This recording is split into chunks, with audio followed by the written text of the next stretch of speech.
Shalom kawan-kawan Kristen. Kemarin sudah kita bahas bahwa apologet Islam itu hampir semuanya manipulatif. Sekarang mari kita lihat siapa-siapa saja mereka yang suka memanipulasi ayat-ayat Alkitab. Lain dulu, kita kan kata dulu tanya. Aku jawab kan, di surga Kristen itu sudah bukan hal duniawi lagi. Oke, kalau bukan hal Tapi aku mau tanya duniawi di dulu surga nih. kalian, Masih mau loh, tanya kamu lagi. jangan berbohong di hadapan saya. Saya ini pembaca Bible loh. Jangan menipu kami hidup-hidup kau Ale. Kau bilang di surga kalian tidak diberikan kesenangan duniawi. Jangan tipui kami umat Islam yang baca Bible. Ini saya Rifa ini baca Bible. Buka Matius 19:29. Buka Matius 19:29. Apa yang Yesus janjikan upah di kerajaan surga untuk pengikutnya semua berbau dunia. Pahala. Keluarga, anak, ladang, istri. Kerajaan Allah itu kalian akan dapat apa yang kalian tinggalkan 100 kali lipat. Buka Matius 19:29. Nah, yang baru kita saksikan tadi adalah Uni Rifa. Rifa adalah salah satu apologet Islam yang suka mengutip ayat-ayat Alkitab tapi menceritakannya menyimpang dan melenceng dari makna atau maksud yang sebenarnya dari ayat yang dikutipnya. Atau dalam istilah lain, ia menceritakannya keluar konteks, tidak sesuai dengan konteks. Nah, dia tadi seperti yang sudah kita dengar mengutip Matius 19 ayat 29 di mana dia mengklaim bahwa di situ Yesus menjanjikan rumah, saudara laki-laki, saudara perempuan, ayah, ibu, anak, ladang, istri 100 kali lipat kepada para pengikutnya. Nah, benarkah cara berpikirnya ini? Nah, nanti mari akan sama-sama kita lihat. Namun sebagai clue-nya, ini adalah sebuah pemikiran yang sangat konyol sebenarnya. Kalau membaca Matius 29, kalau membaca Matius 19 ayat 29 dan menerjemahkannya dan memaknainya seperti itu. Karena cara berpikir seperti itu adalah cara berpikir yang sangat kaku, bahkan ya mohon maaf saja saya sampaikan kurang cerdas. Ya akan jadi seperti itu memang kesannya kurang cerdas. Namun supaya lebih jelas apa yang saya maksud, mari kita langsung saja kita buka ayatnya dan kita ulas bersama. Nah, ini adalah Matius 19 ya.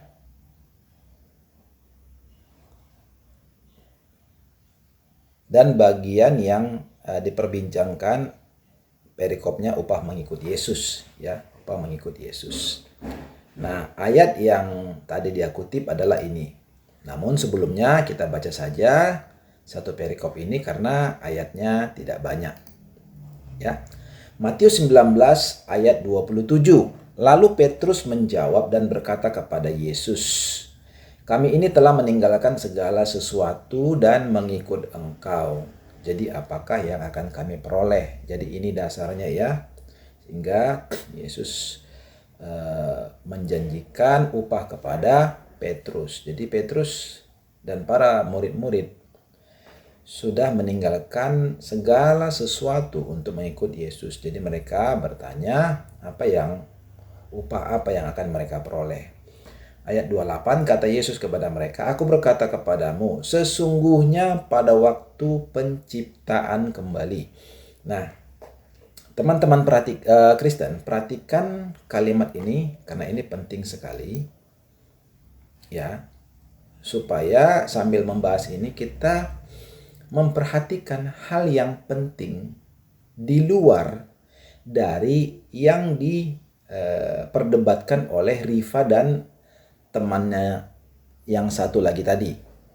Ya. Nah, tapi ini kita tidak bahas. Saya hanya saya hanya minta teman-teman Kristen untuk menyadari atau memperhatikan betul potongan kalimat ini bahwa Yesus berkata kepada mereka, "Aku berkata kepadamu, sesungguhnya pada waktu penciptaan kembali." Ya, garis bawahi kata ini ya, sesungguhnya pada waktu penciptaan kembali. Nah, ini nggak kita bahas di sini, kita lewatkan saja. Tapi teman-teman perlu catat apa artinya itu. Nah, apabila anak manusia bersemayam di tahta kemuliaannya, kamu yang telah mengikut aku akan duduk juga di atas 12 tahta untuk menghakimi ke-12 suku Israel. Lalu ayat 29.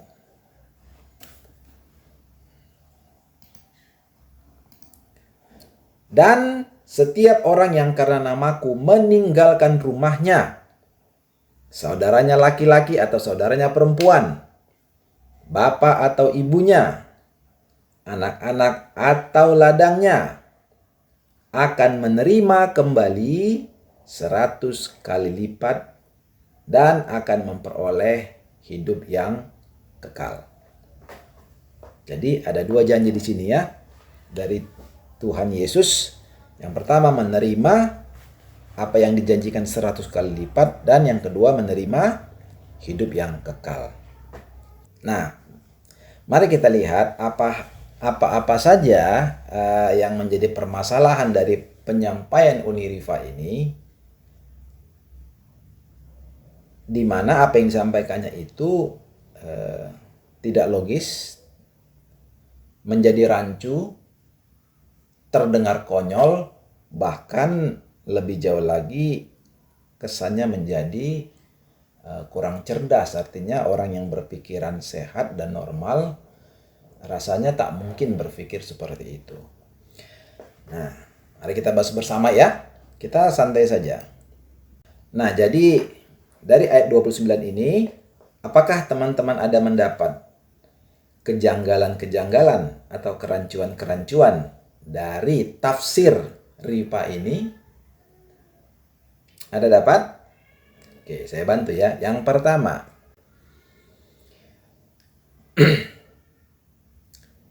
yang namanya manusia itu tidak lazim dijanjikan akan didapatkan 100 kali lipat. Oke, supaya paham dulu ya. Yang lazim dijanjikan 100 kali lipat itu biasanya uang, barang. Nah, kalau manusia tidak lazim disematkan perkalian 100 kali lipat. Contoh ya, misalnya kan istri 100 kali lipat. Jadi kalau misalnya, ini misalnya saja, pengikutnya Yesus punya 3 istri. Ini misal ya, karena pengikut Yesus tidak mungkin punya istri lebih dari 1. Berarti kalau dijanjikan upahnya 100 kali lipat, berarti 300 istri. Aneh nggak? Jadi rancu nggak? Nah, makanya itu ya, makanya saya bilang tadi, mari kita bedah. Jadi kan orang ini kan, Riva ini kan, apa ya, menyampaikannya kan secara cepat, berapi-api, sangat bersemangat gitu. Ya, kalau diikuti, kalau dia dikasih mikrofon ya dia akan ngomong panjang lebar. Tapi ketika kita pause ucapannya dan kita bedah apa yang disampaikannya lewat ayat yang dimaksud, maka disitulah mulai keluar ulat belatungnya, hal-hal yang tidak cocok, yang tidak logis, yang rancu. Nah, balik lagi, ya kan? Jadi kalau misalnya istri ada 3 istrinya, terus 300 kali 300 istri karena 100 kali lipat, ini sebuah kalimat yang logis tidak? Artinya ya, hasil dari penerjemahan kalimat itu menjadi sesuatu yang logis, dapat diterima akal, dapat dimaklumi, dapat dimengerti, atau malah mulai aneh kesannya, mulai kok nggak cocok ya, mulai kurang tepat. Oke, teman-teman sudah bisa lihat?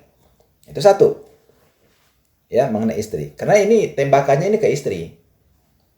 Sebab disandingkan dengan, kalau nanti teman-teman lihat videonya, itu kan laki-laki Islam kan dijanjikan 72 bidadari. Nah, Uniriva itu mau tembak ayat ini bahwa di Kristen pun dijanjikan 100 istri katanya. Padahal pemahaman itu hanya ada dalam ilusinya, hayalannya belaka, dan kebodohannya. Ya, saya terpaksa harus sampaikan bodoh. Kenapa ya? Kalau memaknai sesuatu dengan cara yang tidak smart, tidak cerdas, ya bagi saya itu cara-cara bodoh. Dan itu saya rasa tidak lebih tidak kurang. Ya, itu satu. Nah, apalagi yang menjadi permasalahan kejanggalan dari Uniriva ini? Kalau maksudnya dia mau mencoba memframing, dia mau mencoba memaksakan supaya perkataan Yesus ini terlihat bahwa Yesus menjanjikan 100 istri, pertanyaan sederhana adalah, kalau gitu kenapa Yesus tidak bilang saja, barang siapa yang mengikut aku, maka dia akan mendapat 100 istri. Itu lebih jelas, lebih clear. Sama seperti dalam keyakinan mereka kan, setiap laki-laki Islam akan mendapat 72 bidadari. Nah, kalau memang Yesus menjanjikan istri dan spesifik hanya di situ, maka Matius 19 ayat 29 ini seharusnya Yesus langsung to the point. Akan mendapat 100 istri, itu lebih tepat. Tetapi sekali lagi, di sini kita melihat itu hanya ada dalam hayalan dan benak si Riva. Karena apa? Karena di dunia nyata, realitanya tidak pernah Yesus bermaksud seperti itu. Kalau Yesus memang menjanjikan 100 istri, maka Yesus harusnya langsung to the point. Exactly. Langsung saja. Directly. Langsung katakan, para pengikutnya akan mendapat upah 100 istri. Apakah kalimatnya seperti itu? Coba teman-teman Kristen baca. Apa kesan yang muncul dalam benak kita ketika kita membaca Matius 19 ayat 29 ini? Apakah ada kesan yang dalam, yang kuat bahwa Yesus sedang menjanjikan 100 istri? Di situ aja sudah kena kan? Di situ aja sudah bermasalah. Teman-teman Kristen akan dapat rasakan bahwa itu kayaknya nggak menjanjikan istri lah. Makanya kan itu yang saya maksud tadi. Ini kan Riva ini mencoba mengorbankan logikanya dia, mencoba mengorbankan akal sehatnya dia demi satu tujuan. Namun caranya sangat jelek dan sangat jelek lah. Gitu ya. Karena bagi saya dia sedang mengorbankan akal sehatnya. Dia sengaja tempuh cara itu, dia sengaja paksakan narasi ini bahwa Yesus menjanjikan 100 istri dalam Matius 19 ayat 29. Padahal kalau orang yang sehat pikirannya membaca ayat ini, maka akan terasa bahwa Yesus kayaknya nggak menjanjikan istri lah di ayat itu. Tidak ada kesan yang kuat di sana. Oke? Nah, ini ya.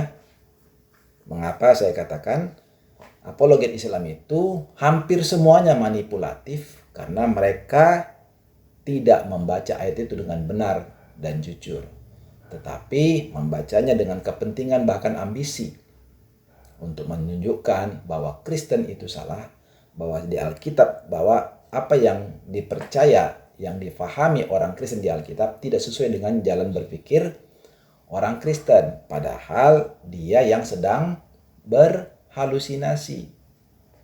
Dia yang sedang memaksakan narasi. Sampai-sampai dia korbankan akal sehatnya.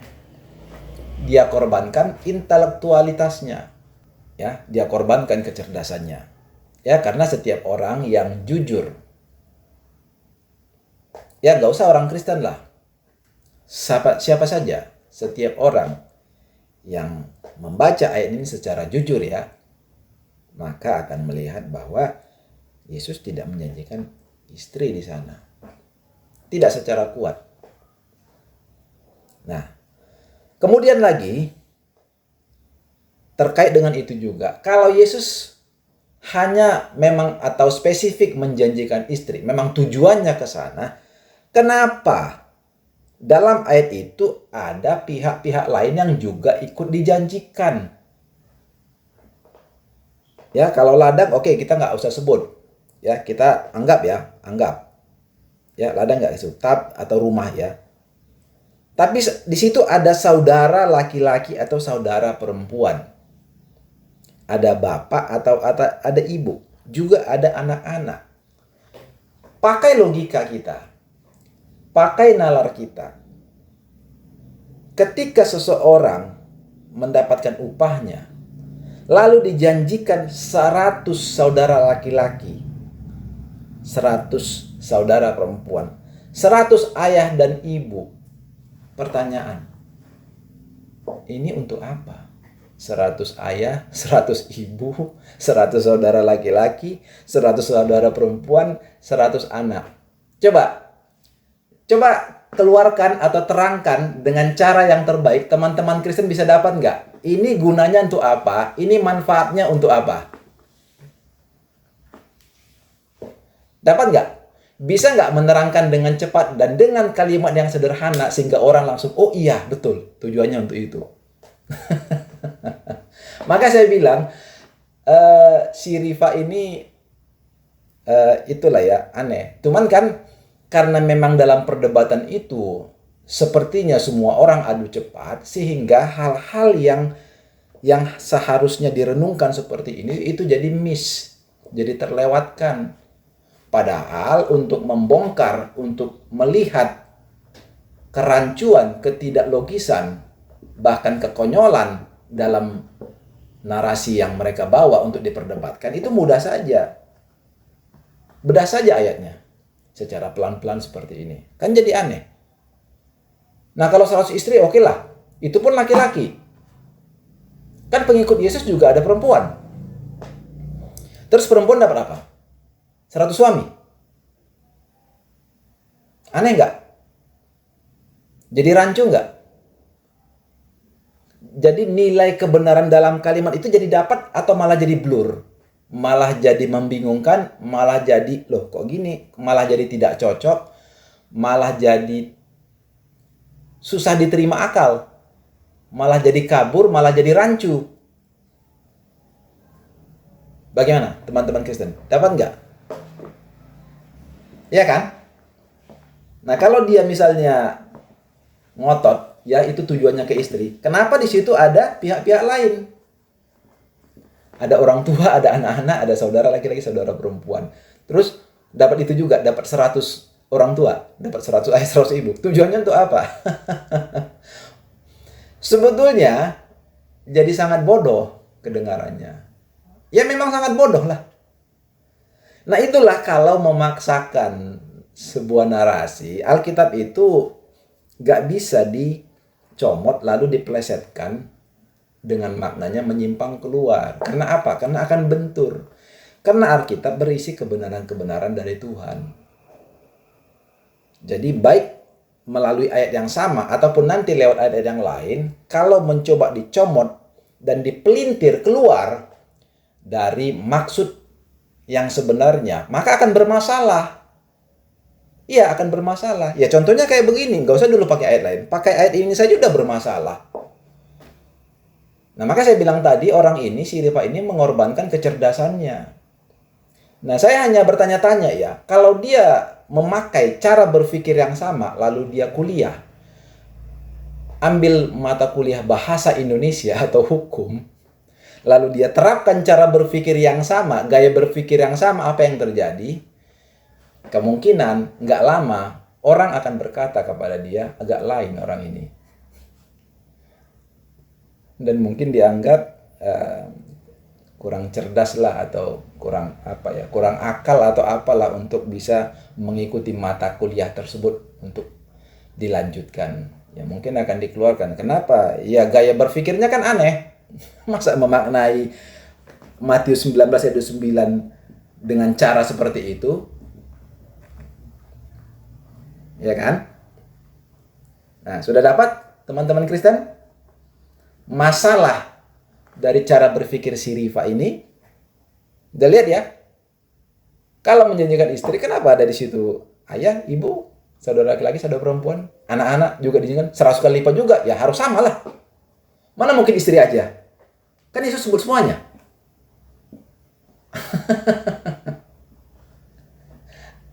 Jadi konyol kan? Jadi bodoh nggak? Ya jadi terdengar bodoh lah. Karena memang bodoh narasinya. Apa lagi? Kejanggalan yang lain. Nah, kita orang yang berpikirnya normal lah ya. Nggak usah pintar-pintar kali lah. Yang normal saja. Nggak akan berpikir seperti itu. Jadi si Rifa ini masuk cara berpikir seperti apa ya? Teman-teman Kristen silakan review sendiri. Nah, yang disampaikan Yesus atau Petrus ini pun itu bisa kita ilustrasikan atau konversi ke kehidupan kita sehari-hari. Jadi yang disampaikan Yesus ini bukan berarti persamaan matematikanya apa yang disebutkan sebelumnya, maka itu yang akan dijanjikan kemudian persis sama secara matematik seperti itu. Enggak. Maksudnya apa? Kan Yesus kan di situ bilang, setiap orang yang meninggalkan rumahnya, saudaranya, orang tuanya, anak-anaknya, istrinya, ladangnya akan mendapat 100 kali lipat. Bukan maksudnya persamaan matematika yang di kiri itu akan itu yang akan didapati di kanan. Contohnya ada, contoh gampang. Kita lah kalau kerja, oke, mau laki-laki, mau perempuan, mau suami, mau istri. Ketika kita pergi bekerja, untuk apa tujuannya? Untuk mendapat upah tidak? Oke, untuk mendapat upah kan? Nah, ketika kita pergi bekerja, tentu apa yang di belakang kita tinggalkan kan? Kalau kita suami, kita akan tinggalkan istri kita, anak-anak kita, rumah kita, harta kita, betul? Demikian juga kalau istri, kalau dia pergi, anggap suaminya nggak bekerja, dia akan meninggalkan suaminya di rumah, anak-anaknya, rumahnya, kendaraannya, orang tuanya, dan lain-lain lah. Silakan disebutkan saja, terserah. Nah, pertanyaan, apakah ketika dia pergi bekerja untuk mendapatkan upah itu, yang dia kejar upah itu adalah suami baru? Kalau istri yang bekerja, kalau suami yang pergi bekerja, apakah dia pergi untuk mendapatkan upah itu demi untuk mendapat istri baru, orang tua baru, anak-anak baru? Ayolah. Aneh kan? Benar nggak, teman-teman Kristen? Apakah orang pergi bekerja demi untuk mendapatkan itu? Enggak. Orang pergi bekerja meninggalkan istrinya atau suaminya, anak-anaknya, rumahnya, orang tua demi untuk mendapat upah yang zaman sekarang itu dinilai dengan uang. Mereka pergi untuk cari uang. Bukan suami pergi bekerja untuk dapat istri baru. Istri pergi bekerja untuk mendapat suami baru. Ketemu lagi kan? Anehnya. Dapat teman-teman Kristen?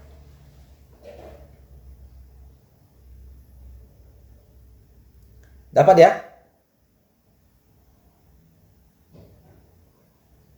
Oke? Udah paham ya? Sudah lihat di mana manipulatifnya si Rifa ini, bahwa apa yang disampaikan benar-benar tidak memenuhi logika dan kecerdasan, namun dia sengaja tempuh cara itu untuk memaksakan sesuatu yang diusungnya, kepentingannya, supaya narasi ini atau ayat ini masuk atau match, cocok dengan kepentingan yang sedang diusungnya. Padahal apa yang terjadi ketika kita bahas malah buyar, malah nggak matching, malah rontok, malah apa? Malah hancur lebur, logikanya hancur lebur, ya, interpretasinya hancur lebur, pemaknaannya hancur lebur. Nah itulah ya, makanya. Tapi mereka, pertanyaan menariknya, si Rifa ini sadar nggak dengan yang barusan kita ulas ini? Nggak tahu ya, sadar atau nggak sadar, kurang tahu lah. Nah, saya rasa untuk ayat itu sudah cukup ya. Kita sudah cukup mengulas dari berbagai sisi, bagaimana absurdnya, bagaimana konyolnya, bagaimana tidak logisnya, bagaimana tidak cerdasnya cara Rifa memframing Matius 19 ayat 29 ini, sehingga dapat disimpulkan memang dia hanya memanipulasi ayat ini untuk tujuannya, untuk kepentingannya. Ya. Nah, sebagai tambahan dan menutup persepsi, delusi, halusinasi Rifa bahwa Matius 19 ayat 29 itu Yesus menjadikan istri, maka kita ambil ayat ini untuk menutup delusinya itu, untuk menutup halusinasinya itu, di mana Yesus berkata dalam Markus 12 ayat 25. Nah, jadi ya, kita tutup ya halusinasi yang bersangkutan, kita tutup khayalan dia, kita tutup jalannya. Ya, kita patahkan. Kita kutip Markus 12 ayat 25. Yesus berkata begini, sebab apabila orang bangkit dari antara orang mati, orang tidak kawin dan tidak dikawinkan, melainkan hidup seperti malaikat di surga. Ya, jadi Markus, jika ada yang memaknai Markus 19 ayat 29, Yesus menjadikan istri, itu ditutup karena istri itu tidak berguna, tidak memiliki peran istri atau suami orang di surga. Sebab Yesus berkata di surga ketika orang mati,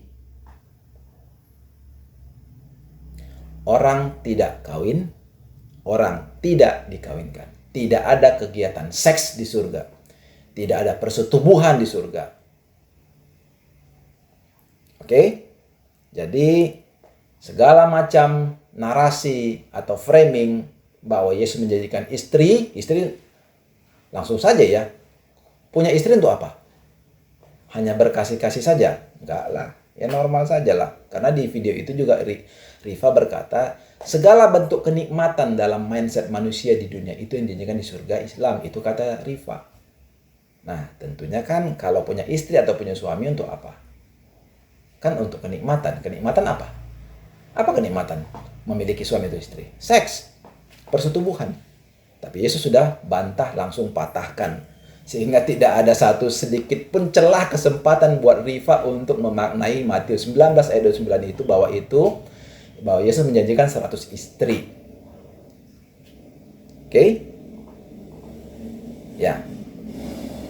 Jadi itu ya teman-teman Kristen, kita sudah lihat dan kita sudah ulas, kita sudah bedah bagaimana manipulatifnya Rifa, bagaimana berambisinya dia untuk menunjukkan seolah-olah Yesus juga menjadi seorang istri, padahal dia cuma menghayal saja, menghayal di siang bolong, ya, menghayal yang tidak ada kebenarannya dan sama sekali tidak didukung oleh Alkitab.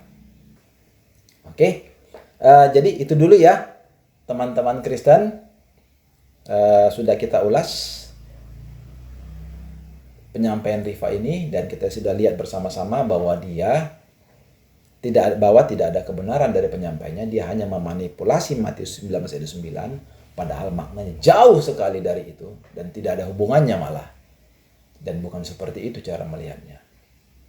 Oke, itu dulu video kita kali ini. Sampai jumpa pada ulasan-ulasan atau video selanjutnya. Tetap semangat, Tuhan Yesus memberkati.